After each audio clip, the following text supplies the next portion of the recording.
Good afternoon and welcome to the Southwest District Tournament semifinals. This is Dylan Hutton along with Coach Reese Sidnor, and we're sorry for the technical difficulties there we had before we could go on the air. My computer decided to restart on itself. Luckily, we have a computer expert here, Coach Sidnor. So a little bit. Know a little bit about him, so we're glad that you were able to help us out as Graham has a runner on after a leadoff single and a 2-2 count. That one misses outside. And now 3-2, and that is Isaiah Justice at the plate.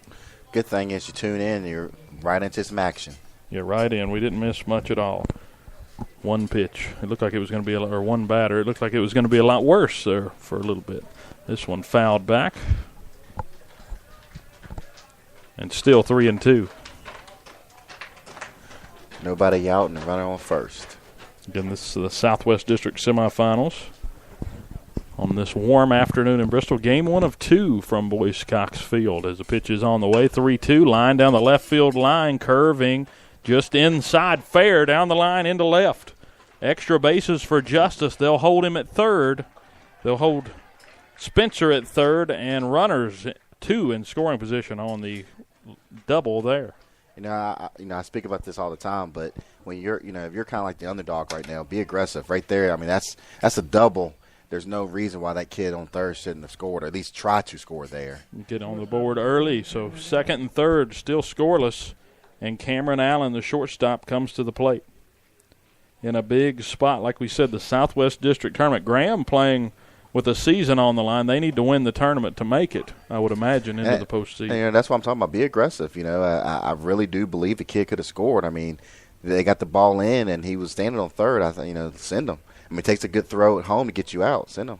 See what happens. Actually, they're a top 4, so I guess they automatically make region because the top 4. If the top 4 makes it, so yep, yeah. So they made it in, so they're not really – it just helps you points-wise a little bit, I guess, as they take that one inside. The count's now 1-1 to Cam Allen. Nick Miller on deck. He's the catcher. That one a check swing, no go, and it's 2-1. But what happens here, let's say we get a strikeout and pop up and get out of this, they don't get any runs. You're going to be upset that you didn't at least try to send the kid and see if he could have scored or not. That one's a called strike. 2-2 to Cam Allen. Again, we welcome you back into the booth here for game 1 of a 2 this afternoon, but only 1 here on the radio network because this one's swung through for strike 3, and Griffith gets the first out of the afternoon on a strikeout of Cam Allen. Runners still in second and third. And see, that's what I'm talking about right there. Like, you get a strikeout. Here, if you let's say you get a pop-up, get another strikeout, then you get the third out. As Graham, you're wondering as a coach, should I have sent him there? And I just believe just be aggressive there. Pitch on the way, misses down and away, 1-0 the count. Let's go through the lineup real quick for Graham. Spencer is at third. Justice at second on base right now. Cam Allen in the 3 spot. He just struck out. Nick Miller at the plate takes this one away for a ball 1-1. In the 5 spot, Cole Klein. John Oster at first. He's in the 6 hole. Colton Wimmer DHing for Howie Spencer in the 7 spot as this one's popped foul and out of play. Hits off the roof of the clubhouse. Nate Mounts at second in the 8 spot, and then Jalen Wheeler in right. He's the number 9 hitter for the Graham G-Man as we face a 1-2 count here. Miller at the plate, runners at second and third. The pitch, a breaking ball, fouled back toward the dugout. 17 pitches this inning for Zach Griffith. 7 balls, 10 strikes to this point. An early trouble here for the Cats. But again, you're right in that situation. He has the hitter right now down 1-2. Strikes him out right here and gets the third out. No harm done.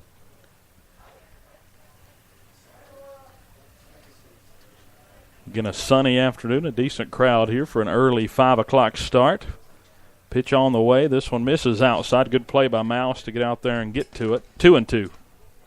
Just a little bit outside there. Over in the batter's box there across from the lefty. The Cats wearing their home whites with the Bearcats across the front. Black caps with the orange bill and orange V with a white outline on the front of those caps. Is a pitch on the way in the dirt. They say he went and have dropped third strike. Mouse will tag Miller out for out number 2 of the inning for strike 3. And Cole Klein will come to the plate. And Graham, like you said, could be a missed opportunity here. Had runners at second and third, nobody out, and Zach Griffiths turned around and struck out the last two. You have to be aggressive. You're kind of the underdog. Klein grounds this one sharply towards Bradley, who comes up, throws across late, and the throw low. And it's an infield single for Cole Klein, and a run scores. Graham leads 1-0 over the Cats. Well, are they calling interference right here? I think they call interference on the runner there. Yeah, coming across. Bradley had a chance to field it, though. Usually, we talked about this with the PH game the other night. And Chilhowie, if he's in front of him. Well, you weren't here. It was Mark that was here. You were wondering what I was talking about. I'm just shaking my head. I'm going with you. But evidently in that ball game there was a call where the ball was hit, and Coach Miller out here talking to the umpires. If you have an opportunity to field, if you're up ahead of them and you got an opportunity, then it don't count as interference if the infielder's in front of them to start to play. But where Bradley was behind the runner there trying to come up, that was the definition of the call, and it really affected Bradley being able to. I thought he was just going to tag the runner. That's all he had to have. Yeah, but I think where he bobbled the ball a little bit, kind of panicked. Yeah, panicked a little bit. So the Cats get out of that jam. So runner interference will end the inning over there at short. But like you were saying there, I mean, that's the prime example. Like second and third, nobody out. You had a double. You had a nice hit right down the line. You got to send that guy. You're an underdog here. I mean, I'll be honest with you. I kind of think a lot of people around town think this is kind of like a win for us, and you never could think that way because anything can happen. But Graham, if you're truly the underdog here, you got to be aggressive. Send the kid there. If he gets thrown out, he gets thrown out. But send him now. I mean, same scenario. You didn't get any runs, but right there, I truly believe the kid would have scored. I mean, we had just got the ball back in. Yeah, he had just gotten to short by the time he would have been rounding third, but they hold him up, and the Cats still scoreless with the G-man as they get out of that jam. Runners at second and third, and nobody out, and Zach Griffith able to work through the trouble. Again, this game, the semifinal, the Southwest District Tournament here in Bristol, as the Cats, who won the regular season, get to host here at Boyce Cox for the next 2 days, so it should be a good couple of days for baseball. I think the weather is going to be great this afternoon. Tomorrow looks a little rainy, but hopefully it holds up good enough for us to be able to play some more baseball, and hopefully the Cats are still pushing along in the tournament at that point, so should be good for that. And the G-Man 7-11 on the year, 3-6 in the district. They didn't even get to play the full 10 games in district play due to the weather. They're out of Bluefield. You should be used to them here in Bristol. This is the third time we've seen them. We didn't even get to go play them in Bluefield. No, so I mean, they might feel at home here. Yeah, they've played here quite a bit, and the odd thing is they play. They sometimes play at the middle school, but they have played a couple of games. I know at Bowen Field where the Bluefield Blue Jays play. So only one of or two of the few teams that play in the Appy League stadiums against each other. So, but the Cats didn't get to make the trip to Bluefield, so we didn't get to. And I'm pretty sure they're okay with that. Yeah, they probably like it here at Boyce Cox Field. Who wouldn't? It's a great day for baseball, too. It's not as bad. It was hot over here on Saturday and muggy. The wind wasn't really blowing today. The wind blowing out to the outfield straight away. I think it's a gorgeous day for baseball.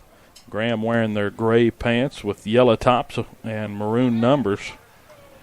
Graham across the front, gray caps with a maroon bill as Bobby Medley will lead it off. Let's go through the Bearcat order. Medley, Dixon, Griffith, Lewis, Anderson, Haas, Mouse, Bradley, and Lathrop. That's the starting lineup for the Bearcats. And Anderson, the DH, is hitting for Austin Davidson, who's out at second base defensively. Bottom of the first, still scoreless, and Medley nubs the first pitch foul. It's 0-1. See if we can get something going here early. In the third meeting between these two teams, the Cats have won both 14-1 and 12-1. This one fouled straight back into the mitt. 0-2 to Bobby Medley. He was late on that one.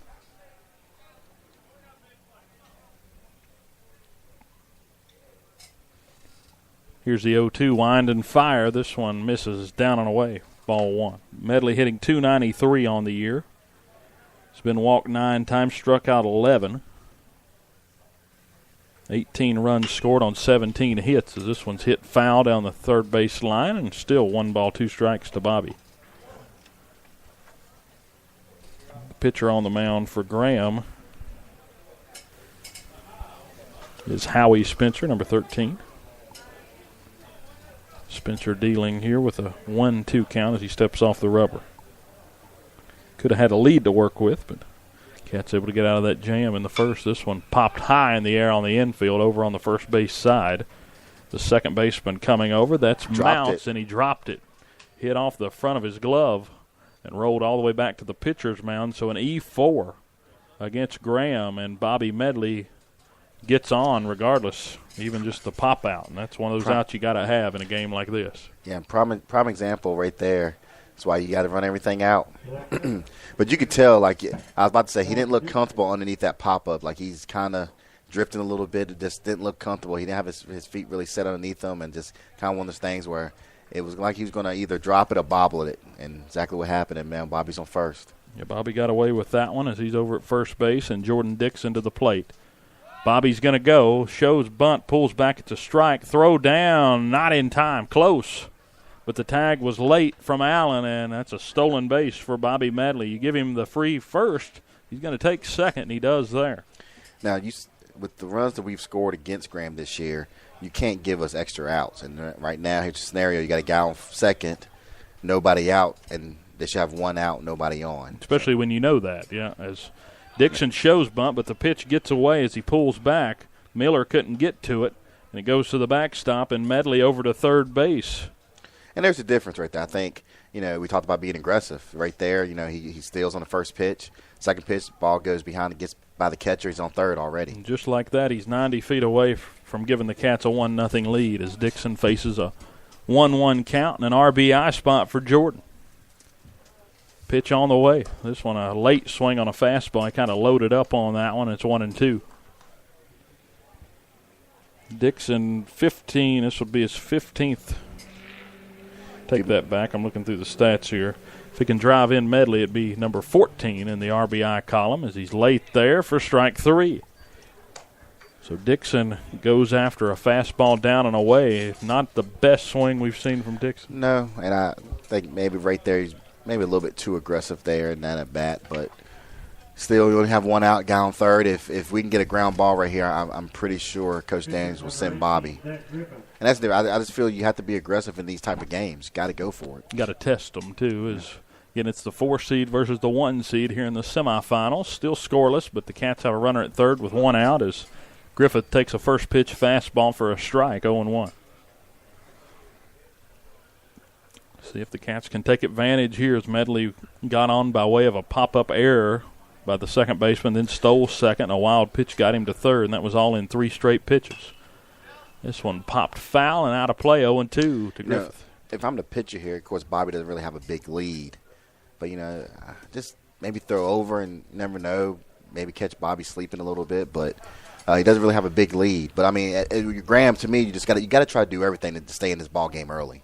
You got to keep it in front of you, too, if you're Miller. This one's flied out to shallow right field. Coming in is Wheeler. And he makes the grab. Medley will try and tag. The throw to the plate is over the head of the catcher Miller, and the Cats score their first run of the afternoon, 1-0 on a sac fly from Zach Griffith. And again, being aggressive right there. Good throw. Maybe could have had a Bobby, but got to be aggressive in these games. Definitely got around on it. Wheeler did too much arm as he sailed it over the head of Miller, and it's 1-0 Cats. One run on no hits. He definitely got it there. He had the arm to get it there. The RBI for Griffith is his 14th of the year as Spencer will settle back into the mound, and Justin Lewis will come to the plate with the bases empty and the Cats leading 1-0 here in the first. Still looking for their first hit of the afternoon. This one grounded hard off the glove of Oster, who made a good diving snag, picked up by the second baseman Mounts, and a wild throw. And it looks like the pitcher Spencer's down as getting to second is Lewis. Took a hard hit there as he was trying to cover the bag, got sideswiped by Lewis, and he's down right behind the bag at first base. They're going to rule that an infield single, then the error after. And again, just being aggressive there. Make him, ball on the ground. He runs it out. make him feel the play there, and got away with the one. He got on base. Now he's on second. And Mounts looks like he's okay as he's gotten back up. Just trying to cover the bag there. Oster made a great play to even knock that ball down. It was destined.